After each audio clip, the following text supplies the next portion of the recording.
ఈసారి మీ పార్టీని farm house లో ప్లాన్ చేయాలనుకుంటే వెంటనే డోసే యాప్ ని డౌన్లోడ్ చేసుకుని బుక్ చేసుకోండి. నమస్తే రమగారు. నమస్తే జయ. రమగారు, మనము నావెల్స్ని కూడా డిస్కస్ చేస్తున్నాం కదా, మరి ఈ రోజు ఏం చెప్తున్నారు? ఎదన్పూడి సులోచనారాయణ గారిది విజేత బాగుంటుంది. సినిమా తీశారు విచిత్ర బంధం పేరుతోటి. నాగేశ్వరరావు గారు, వాణిశ్రీ. ఓకే. అయితే సినిమా ఏమంత హిట్ అయినట్టు జ్ఞాపకం లేదు నాకు, అంత హిట్ అయినట్టు లేదు సినిమా. ఓకే. నావెల్ చాలా బాగుంటుంది. అంటే అనుకోని పరిస్థితుల్లో ఎలా అంటే మా మనుషులు ఉద్రేకానికి లోనైతే ఎలాంటి పనులు చేసేస్తారు, చేసిన పొరపాటును సరిదిద్దుకోవడానికి ఎంత సమయం పడుతుందో.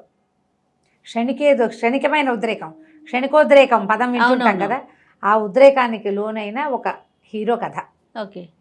కథ చాలా బాగుంటుంది. నావెల్ చదవడానికి కూడా మంచి ఏమంటారు హ్యూమన్ రిలేషన్స్ బాగా చర్చిస్తారు. కానీ ఆ రోజులు మారాయి కదా రమగారు, నావెల్స్ని మూవీస్గా తీసే కల్చర్ అనేది కొంచెం తగ్గింది కదా ప్రెజెంట్. అయితే ఇప్పుడు కాదు, ఎందుకు తగ్గింది, తీస్తూనే ఉన్నారు, మాడిఫై చేస్తారు ఏదో ఎంతో కొంత. పూర్తిగా దాన్ని తీసుకోరంటారా? పూర్తిగా తీసుకోవట్లేదు. ఇప్పుడు ఆ అని ఒక సినిమా వచ్చింది, అతని పేరెంట్ నితిన్ చేసింది. మరి అది ఆవిడది మీనా కథనే కొంచెం మాడిఫైడ్ మీనా కథ, మాడిఫై చేయబడిన మీనా కథ. చాలా సందర్భాల్లో మనకి మీనా గుర్తొస్తుంటుంది అందులో. ఓకే. ఆయన ఓపెన్గా కూడా చెప్పినట్టున్నారు త్రివిక్రమ్ బహుశా దాన్ని. సులోచనారాయణ గారి కథ ఫ్రేమ్ అది. ఈ రోజులకు తగినట్టుగా ఏదో చేసుకుంటున్నారు. అందులో అతని చెల్లెలకి ఈఎంఐకి కుదిర్చిన పెళ్లి కొడుకుతో అతని చెల్లెలకి పెళ్లి చేయటం మీనాలో ఉంది, అదే ఇక్కడ పెట్టారు. ఆ అమ్మాయి పల్లెటూరు వెళ్ళటం అలాగే కనపడతాయి. ఇప్పుడు ఎవరో ఒకళ్ళు చెప్పని కథల్ని తీయలేరు కదా, కథనే తీస్తున్నారు. డైరెక్ట్గా నావెల్గా వచ్చిన వాటిని తీయటము ఒక రవ తగ్గిందని అనుకోవాలి, కానీ తీస్తూనే ఉన్నారు. అదేలేండి, మీరు అన్నట్లుగా కొంచెం మార్పులు చేర్పులు చేసుకుంటున్నారేమో. మనం సులోచనారాయణ గారు అయితే మీనా, సెక్రటరీ అవన్నీ మనం సినిమాలుగా చూసాం కదా. అవును. జీవన తరంగాలు, ఏ కథకు ఆ కథ ఆణిముత్యం. ఇప్పుడు ఆవిడ వర్ణన, ఆవిడ సెట్ క్యారెక్టర్ని సెటిల్ చేయటం ఒక చోట, అలాంటివి చాలా ప్రత్యేకంగా ఉంటాయి. ఈ కథలో హీరో మాధవ్ అతని పేరు. తను ఏంటంటే స్వాతంత్రోద్యమంకి ఉత్సాహపడి స్వతంత్రం రావడానికి 4-5 సంవత్సరాల ముందు ఉద్యమంలోకి వెళ్ళినవాడు. పట్టేశారు అతన్ని, జైల్లో పడిపోయాడు. స్వతంత్రోద్యమానికి ముందు ఇలా దొరికిన వాళ్ళందరినీ జైళ్ళల్లో పడేశారు కదా. అతను ఇంటి నుంచి తల్లి అతను ఒక మేనమామ కూతురు, ఆ పిల్లంటే చాలా ఇష్టం అతనికి. ఆ సుధయ్ అతని ప్రాణం అనుకుంటాడు. కానీ వెళ్ళే నాటికి అతనికి పెద్ద వయసు ఏం లేదు, 20 ఏళ్ళు ఉన్నాయో అంతే, 19-20 సంవత్సరాలు. ఆ పిల్ల ఒక 14-15-16 ఏళ్ళది. అయితే ఇతను ఉద్యమంలోకి వెళ్ళిపోయాడు. వెళ్ళిన తర్వాత అరెస్ట్ అయ్యాడు. స్వాతంత్రం వచ్చిన తర్వాత అరెస్ట్ అయిన వాళ్ళందరినీ వదిలిపెట్టేశారు కదా. ఈ వదిలిపెట్టేసినప్పుడు అతను తిరిగి వస్తున్న దాంతో కథ మొదలవుతుంది. 1947లో 47 నాటి కథ అని మనకి తెలిసినప్పటికీ తర్వాత కథలో చర్చించబడ్డ కొన్ని విషయాలు, కొన్ని రకాలు అవి చూస్తే కాస్త తర్వాత ఆవిడ 70వ దశకాల్లో రాశారు ఆ కథ, 70sలో రాశారు, 60-70 మధ్యలో అనుకో. కొంచెం ఆధునికపు పోకడలు కనపడుతూ ఉంటాయి కథలో, కొంచెం ఎక్కువ కాదు, కొద్దిగా. మరి 47 నాటి భాష అది ఏం కాదు, అది ఓకే లేటెస్ట్ 80sలో మనం మాట్లాడిన భాష, పుస్తకాల్లో చదవగలిగే భాష, బాగుంటుంది స్టోరీ. అయితే ఈ మాధవ్ తిరిగి వస్తాడు తన ఊరికి. తిరిగి వస్తే ఒక జీప్లో వస్తుంటాడు.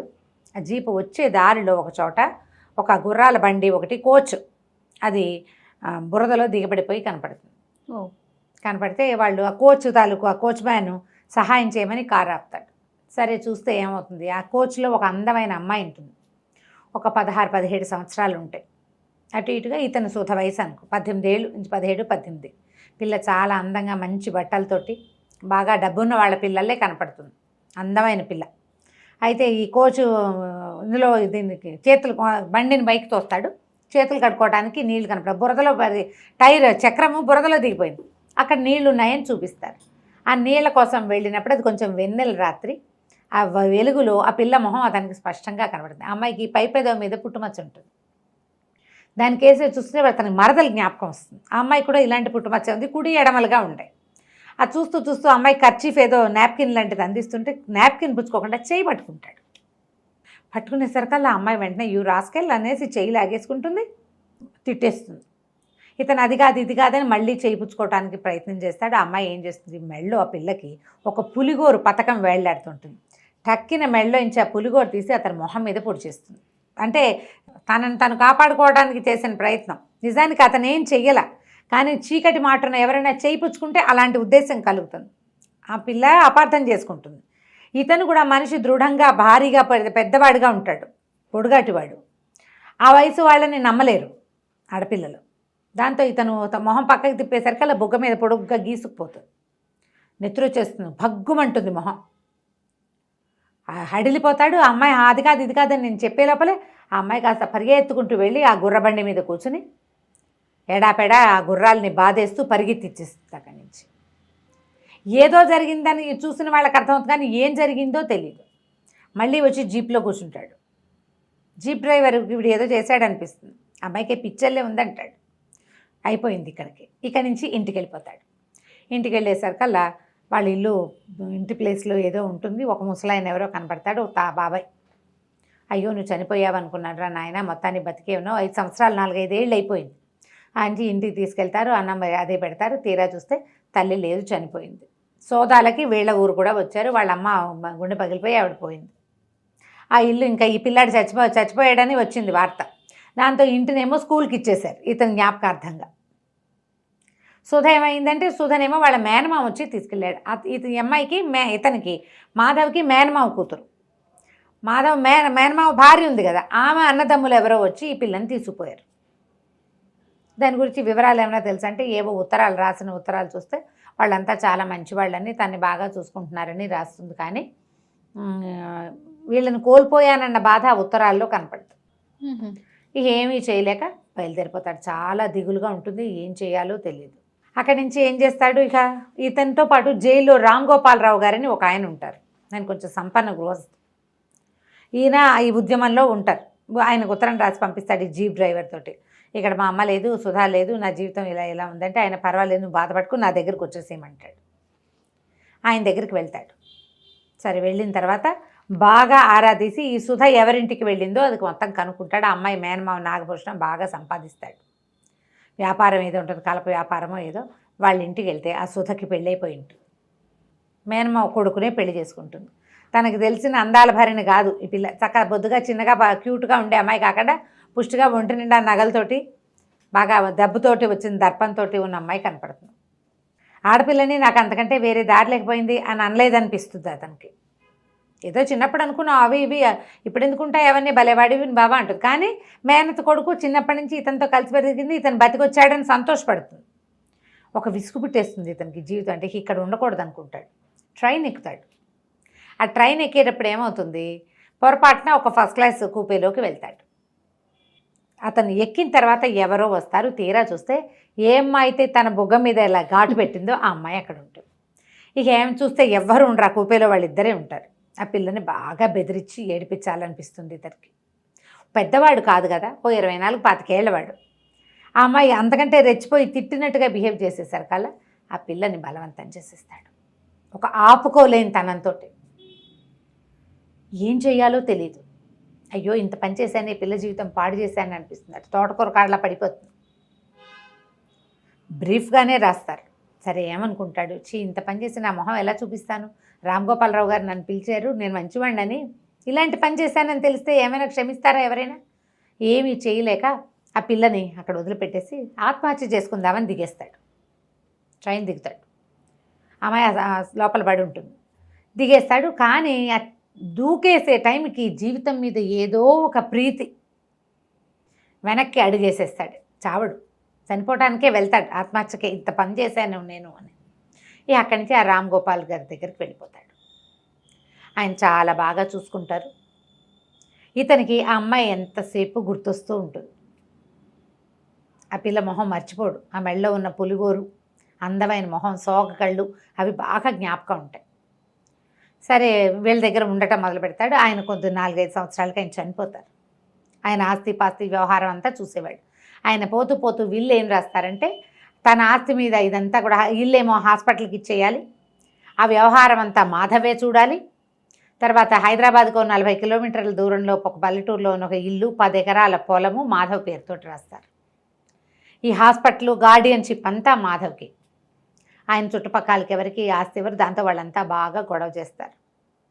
హాస్పిటల్ ఏర్పాట్లు అన్నీ చేస్తాడు. ఇంకా లాయర్ రాసిన తర్వాత వీళ్ళకి ఇంక చేసేదేముంది, ఆ పల్లెటూరుకి వెళ్తాడు. మధ్యలో అమ్మాయికి, అతనికి ఆ వయసు వాడికి కొంచెం డబ్బులు చేతిలో ఆడుతున్న వాడికి ఆడపిల్లలు తారసపడకుండా ఎందుకుంటారు, కానీ ఎవరితోటి అతను ఇన్వాల్వ్ అవ్వడు. ఎంతసేపు ఆ పిల్లే గుర్తొస్తుంటుంది అతనికి. ఈ రామ్ గోపాల్ గారి సహాయంతో చదువుకున్న ఒక ప్రసాద్ అని ఒక కుటుంబంతో కొంత పరిచయం ఏర్పడింది. అతనికి ఒక చెల్లెలు ఉంటుంది. ఆ పిల్లకి ఇతనంటే ఇష్టం, కానీ ఆ అమ్మాయి దగ్గరికి వెళ్ళినప్పుడు ఆ అమ్మాయి గుర్తొస్తుంటుంది, ఆ ట్రైన్లో పిల్ల. దాంతో ఆ అమ్మాయితో కూడా ఇన్వాల్వ్ అవ్వడు. వివాహం లేదు, ఇలాగే ఉన్నాడు. ఆ ఊరు వెళ్తాడనమాట. ఊరు వెళ్తే వీళ్ళ ఇంటికి దూరంగా అది నది వైపుకి వెళ్ళే దారిలో ఒక చిన్న పెంకుటిల్లు ఉంది. అయితే అక్కడ మేనేజరు చూస్తే ఇల్లంతా బాగా పాతగా ఉంటుంది, ఇల్లంతా బాగు చేయించుకుంటాడు. పొలం అది ఏర్పాట్లు అవుతుంటాయి. చక్కగా ఇల్లంతా సెట్టింగ్ చేయించుకుని ఇక్కడే ఉండాలని వచ్చేస్తాడు. హైదరాబాద్కి దగ్గరే కదా, ఏముంది కారులో వెళ్ళి రావచ్చు, జీప్ ఉంది అతని దగ్గర, అలా అనుకుంటాడు.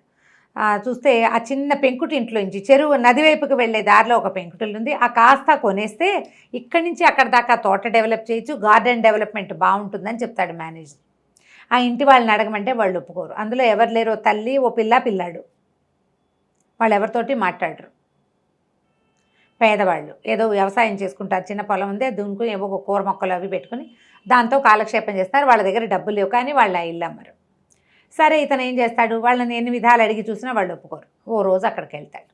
వెళ్ళేసరికల్లా ఆ ఇంటికి ఒక ముసలావిడ కనపడుతుంది, కానీ ఆవిడేం పెద్దగా మాట్లాడదు. ఆ ఇంటికే వెళ్తే ఆ ఇంట్లో ఒక పిల్లాడు ఉంటాడు, ఒక 14 ఏళ్ళ వాడు. 14 ఏళ్ళు అలా ఉంటాయి. వాడికి ఏదో యాక్సిడెంట్లో నడుము విరిగిపోయింది, వాడు నడవలేడు, మంచం మీద ఉంటాడు.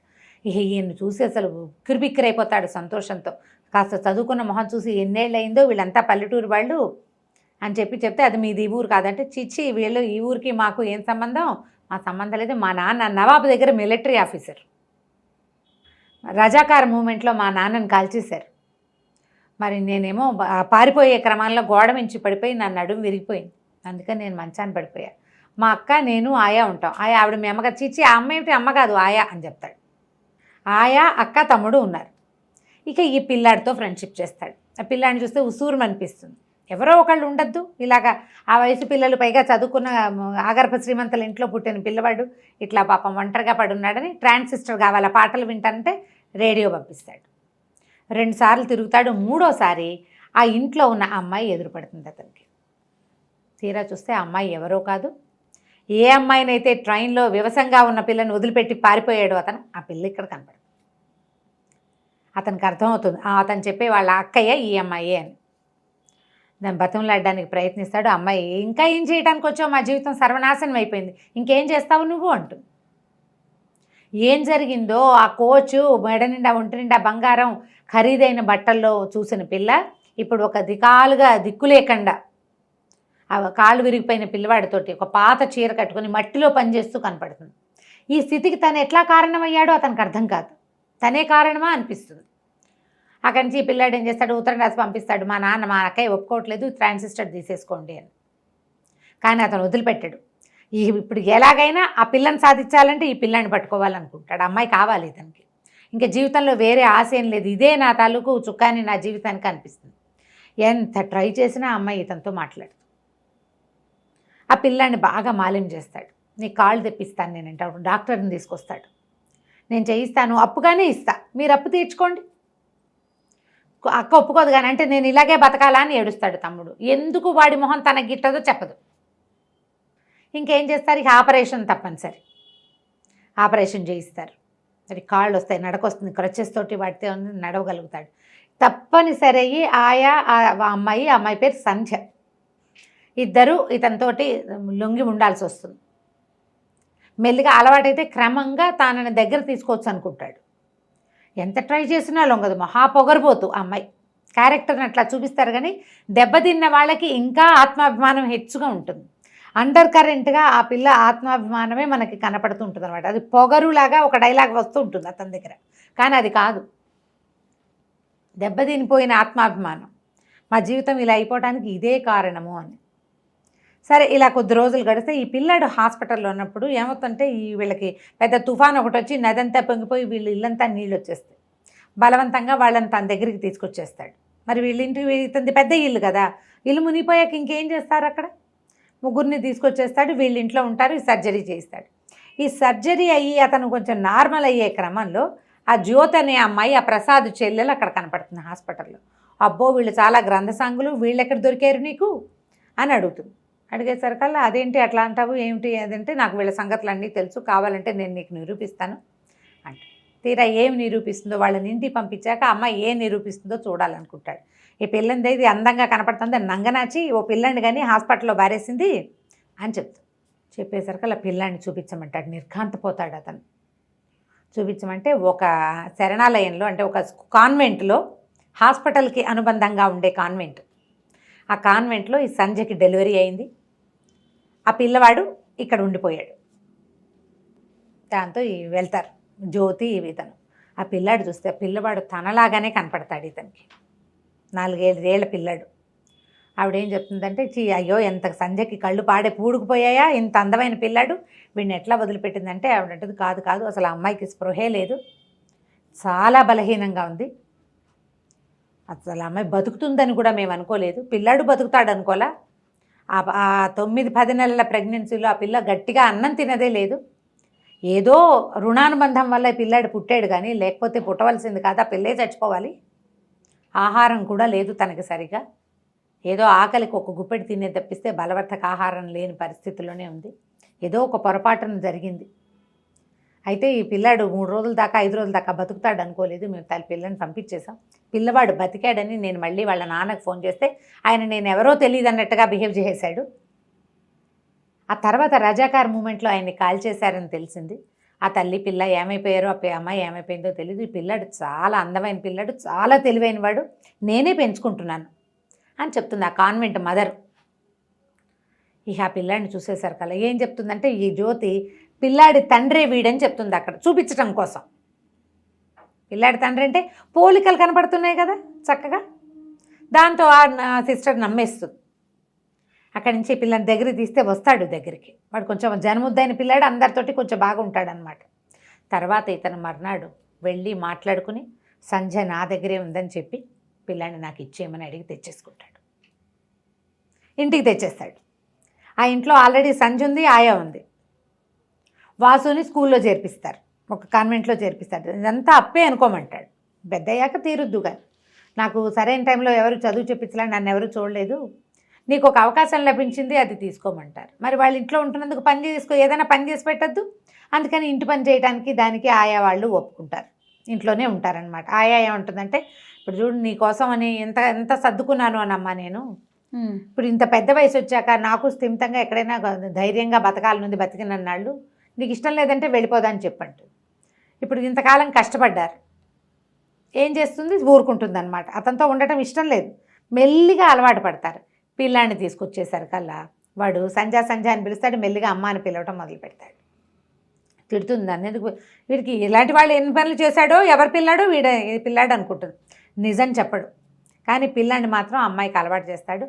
ఎంత ట్రై చేసినా ఆ అమ్మాయిని సరిగ్గా చేసుకోలేకపోతాడు ఇతను. ఈ సందట్లో మళ్ళీ ఇతను సుధ, ఇతని మేనమావ కూతురు ఉంది కదా, అతను అమ్మాయి భర్త వస్తారు ఇక్కడికి. చూస్తే వాడు కూడా ఈ అమ్మాయికి కాలేజీలో సీనియర్, ఇదే మంచివాడేం కాదు, బోళ్ళని గ్రంథాలు ఉన్నాయి, మా ఆవిడ కూడా వాడి చుట్టూతానే తిరిగేది అని చెప్తే ఈ అమ్మాయికి ఇంకా అగ్నిలో ఆజ్యం పోసినట్టు అయిపోతుంది. సరే ఇతను ఎక్కడికో వెళ్తాడు. వెళ్ళేసరికి ఇతనికి విసుగు పుట్టిపోతుంది, ఇంకా నేను ఇది సరిచేయలేను, నా దారి నేను ఎటైనా వెళ్ళి ఈ పిల్లాన్ని తల్లికైనా అటాచ్ చేస్తే, ఆయన రామ్ గోపాల్ గారు ఆస్తి ఎట్లా చేస్తారంటే, ఇతని వారసులకే దక్కాలి, మాధవ్కి అమ్మే అధికారం లేదు, పిల్లాడికి ఆస్తి వస్తుంది. ఇక ఈ అమ్మాయిని చేస్తే అమ్మాయి కనీసం స్థిమితంగా అయినా బతుకుతుందని అనిపిస్తుంది అనమాట. ఎక్కడికో వెళ్తాడు. వెళ్ళేసరికల్లా ఏమవుతుంది, అప్పుడే ఆ మేడం, ఈ ఆవిడ ఉంది కదా మదర్, కాన్వెంట్ మదర్ ఉత్తరం రాస్తుంది, పిల్లాన్ని చుట్టానికి వస్తున్నానని. ఈ అమ్మాయికి ఏం తెలుసు, మాధవ్ ఊళ్ళో లేరు, మీరు రండి తప్పకుండా అని ఉత్తరం రాస్తుంది. తెలియదు కదా. తీరా ఆవిడ వచ్చేసరికల్లా ఆవిడని చూడంగానే మాయా పారిపోతుంది లోపలికి. ఆవిడ సంజయ్ చూసి ఆశ్చర్యపోతుంది, నువ్వు ఇక్కడే ఉన్నావా అంటూ. నేను ఇక్కడే ఉంటామంటే, నేను ఎప్పుడు ఇక్కడే ఉన్నానంటే, అదేమిటి మీ ఇద్దరు పెళ్లి చేసుకోలేదా, అప్పుడు పెళ్ళి అవ్వలేదు కదా. అప్పుడు ఈ అమ్మాయికి అర్థమవుతుంది ఈ పిల్లాడు తన పిల్లాడేనని. ఆయా ఏడుస్తుంది, ఏం చేయను, మరి నువ్వు ఇంటికి వచ్చిన స్థితి బాగుండలేదు, తర్వాత నీకేమో ప్రెగ్నెన్సీ, మీ నాన్నేమో కొట్టి చంపేస్తాడు తండ్రి. ఎందుకు, ఎక్కడి నుంచి వచ్చిందో ఇది చెప్పమని. ఎవరని చెప్తుంది ఆ పిల్లకి ఏం తెలియదు, ఎవరో తెలియదు నాకంటే బాగా కొట్టి నాన్న హింసిస్తాడు తండ్రి. చివరికి పెద్ద నెలలు వచ్చేసే ఏమీ చెయ్యలేక ఆ ప్రెగ్నెన్సీని కాన్వెంట్లో డెలివరీ చేసి పిల్లాన్ని వదిలించేసుకుంటారు.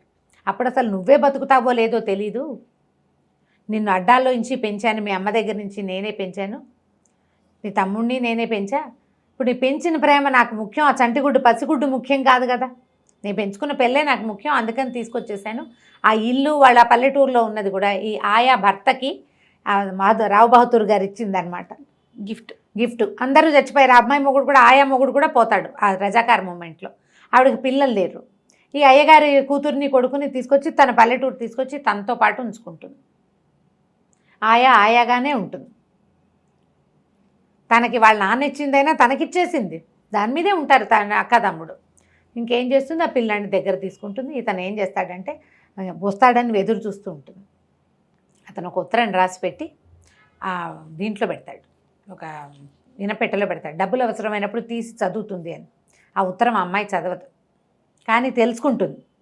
ఇప్పుడు పిల్లాన్ని తీసుకొచ్చాడంటే తనని ఆదరించే ఉద్దేశంతో తీసుకొచ్చాడు, అందుకే తన వెంట పడుతున్నాడు. వస్తాడని చూస్తుంది, తీరా పెద్ద పిడుగు లాంటి వార్త వస్తుంది, ట్రైన్ యాక్సిడెంట్లో మాధవ్ చనిపోయాడు అని. ట్రైన్ యాక్సిడెంట్ అవుతుంది, కలకత్తా నుంచి మేనేజరు వాళ్ళు వీళ్ళు వస్తారు. ఇతను చాలా పెద్ద బిజినెస్ నడుస్తోంది కదా, వాళ్ళు వచ్చి ఇది దొరికింది, ఆయన బెల్టు అవి దొరికినాయి, సామాన్ల బ్యాగ్ దొరికిందంటే ఏం చెయ్యాలో తెలీదు, చనిపోయాడు. ఆయా ఆశ్చర్యపోతుంది, ఇతనే తండ్రి అని ఏనాడైనా చెప్పావు, పోనీ ఇన్ని రోజుల నుంచి చూస్తున్నప్పుడైనా ఇతని వల్లే నాకు ఆ పిల్లాడు కలిగాడని నువ్వు నాకు చెప్పలేదు, ఎంత గుట్టు, నేను తల్లిని కాదు చూడు నీకంటూ. మీ అమ్మకైతే చెప్పవా, చెప్పకుండానే చేసావు. అతను ఎంత బాధ్యత తీసుకున్నాడు, ఇంటల్లుడు చేయవలసినవన్నీ చేశాడు కదా, నువ్వు మాత్రం చెప్పలేదంటుంది. ఈ తీరా ఇతను చనిపోయాడని వార్త వస్తుంది, ఏం చెయ్యాలో తెలీదు. అతను ఈ లోపల వాసు వస్తాడు, ఆ పిల్లాడిని చూసుకునే బాధ్యత కూడా వాసుకు అప్పచెప్తాడనమాట. నువ్వే ఏదో అన్నావు, అందుకే ఆయన ఎక్కడికో వెళ్ళిపోయాడని అక్కని తిట్టిపోస్తాడు. నీకు అసలు ఆయన మొహమే గిట్టదు, ఏదో చేసావు నువ్వు ఏమన్నావో ఆయన కష్టం కలిగేలాగా.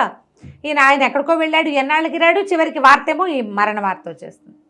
ఒక 15-20 రోజులు పోయాక అసలు ఇంట్లో దీపాలు పెట్టుకోవటానికి కూడా మనసు లేకుండా అయిపోతారు వీళ్ళు. మరణం, ఇల్లు వాకిలి ఈ అమ్మాయికి అప్పచెప్పేశాడు. సరే, ఒకరోజు రాత్రి తెల్లవారుజామున అర్ధరాత్రికి ఒక కారు వస్తుంది, తీరా మాధవ్ దిగి వస్తాడు కారులో వచ్చి. యాక్సిడెంట్ అయ్యింది, అతని బ్యాగు అవి కొట్టేశారు ఎవరో. అతనికి ఏదో జ్వరం వచ్చింది, అక్కడెక్కడో ఉండిపోయాడు. ఇన్ని రోజులకి ఓపిక తెచ్చుకుని మళ్ళీ వెనక్కి వచ్చాడు. ఉత్తరం చదవలేదా అంటాడు, బాగా అరిచి కేకలేసి పోట్లాడుతుంది ఏడుస్తూ. సో పిల్లాన్ని ఇంత కఠినాత్ముడు, ఆ పిల్లాన్ని తీసుకొచ్చావు, పోయి నీ పిల్లాడని నువ్వు నాకు చెప్పలేదు, నేను చెప్పడానికి ప్రయత్నం చేసినా నువ్వు వినలేదంటాడు. విందు అప్పుడు అమ్మాయి ట్రై చేస్తాడు, అమ్మాయి విందు, అందుకే ఉత్తరం రాసి పెట్టానంటాడు. ఉత్తరం వల్ల తెలియలేదు నాకు దీనివల్ల తెలిసింది, మా కాన్వెంట్ నుంచి ఆ మదర్ వచ్చింది, అంచేతే నాకు తెలిసిందని చెప్తుంది. తీరా ఉత్తరం తీసి మెల్లిగా చదువుతుంది. ఎట్లా అతను తన కోసం బాధపడ్డాడు, చేసిన పొరపాటుని అతను సరి చేసుకోవడానికి ఎంత ప్రయత్నం చేశాడో. జీవితంలో ఇంకేదీ లేదనుకున్నప్పుడు ఆశ మళ్ళీ పిల్లాడు కనపడేసరి కల్లా ఇది బాగుందనిపించింది. ఆ పిల్లాడిని తెచ్చాక కూడా అమ్మాయి సెట్ కాదు, మెల్లిగా సర్దుకుంటారు. ఇక అతను అప్పటికే ప్రశాంతంగా అయిపోయిన లాస్ట్ సీన్ని చూపిస్తారు. జీవితాన్ని అంటే ప్రపంచాన్ని జయించిన విజేతలాగా అయిపోయాడనమాట అతను. ఆ భార్య, కొడుకు, తనకొక ఫ్యామిలీ. తను చేసిన ఏనాటి పొరపాటో చక్కటి స్వరూపంలో అందమైన సౌధంలాగా మళ్ళీ జీవన సౌధం కుదిరిపోయింది, దాంతో అతను విజేత అయ్యాడు అని రాస్తారు. బాగుంది గారు, ఎన్ని ట్విస్టులు ఉన్నాయి చూడు, ఊహించలేనన్ని ట్విస్టులు. కథని భలే బిగువుగా నడిపిస్తారు, చాలా పక్కగా పకడ్బందీగా రాస్తారు. నేనంత పకడ్బందీగా చెప్పలేదు, చెప్పాలి. నా బుద్ధి ఎంతసేపు అమ్మాయి సంజమి క్యారెక్టర్ మీదకే పోతూ ఉంటుంది అనమాట. నాకు అతన్ని సమర్థించాలనిపించదు, ట్రై చేస్తాడు కానీ ఓసారి దెబ్బతిన్న వాళ్ళు అంత తొందరగా కోపప్ కాలేకపోతారు, అవునవును, వెనక్కి రాలేకపోతారు కదా. కథ చాలా బాగుంటుంది, విజేత పేరుతోటి దొరుకుతుంది. మీకు సరదా ఉంటే విచిత్ర బంధం పేరుతోటి నాగేశ్వరరావు గారి సినిమా ఉంది, అది కూడా వెతుకుని చూసుకోవచ్చు. కానీ నేను సినిమాకి ఓటేను, నేను నావెల్కే ఓటేస్తాను. నవలే చాలా బాగుంటుంది, తాపీగా నిదానంగా చదువుకోవచ్చు.